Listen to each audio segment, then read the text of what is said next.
సుదీర్ఘకాలం దేశాన్ని పాలించిన రెండో ప్రధానిగా రికార్డు సృష్టించిన మన్మోహన్ సింగ్ ప్రజా జీవితంలో ఎన్నో ఆటుపోట్లు ఎదుర్కొన్నారు.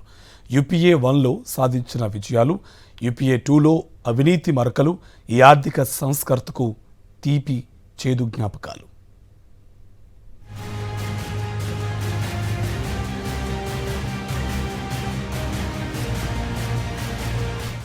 మాజీ ప్రధాని మన్మోహన్ సింగ్ ప్రజా జీవితం విజయాలు, వైఫల్యాల కలబోత.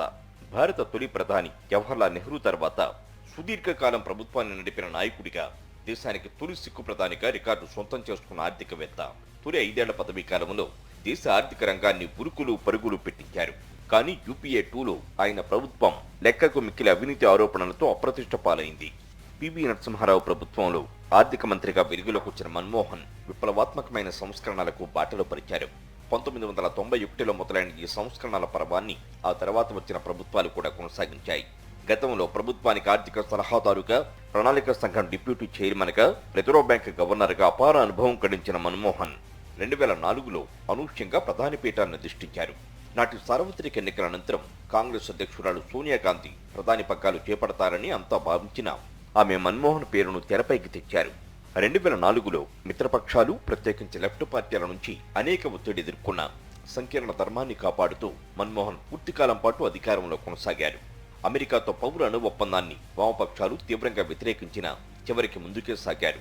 ప్రభుత్వం పడిపోయినా పర్వాలేదు, కానీ ఆ ఒప్పందం కుదరాల్సిందేనంటూ దృఢంగా వ్యవహరించారు. ఈ అంశంపై ప్రతిపక్షాలు ప్రభుత్వానికి మద్దతు ఉపసంహరించిన ఎస్పీ, బీఎస్పీ మద్దతుతో గట్టెక్కారు. తొలి 5 ఏళ్లలో ఉపాధి హామీ పథకం, ఆర్టీఐ వంటి చట్టాలు తీసుకొచ్చారు. 8.5% జీడీపీ సాధించి శభాష్ అనిపించుకున్న యూపీఏ 2 సర్కారు స్కాముల మయమైంది.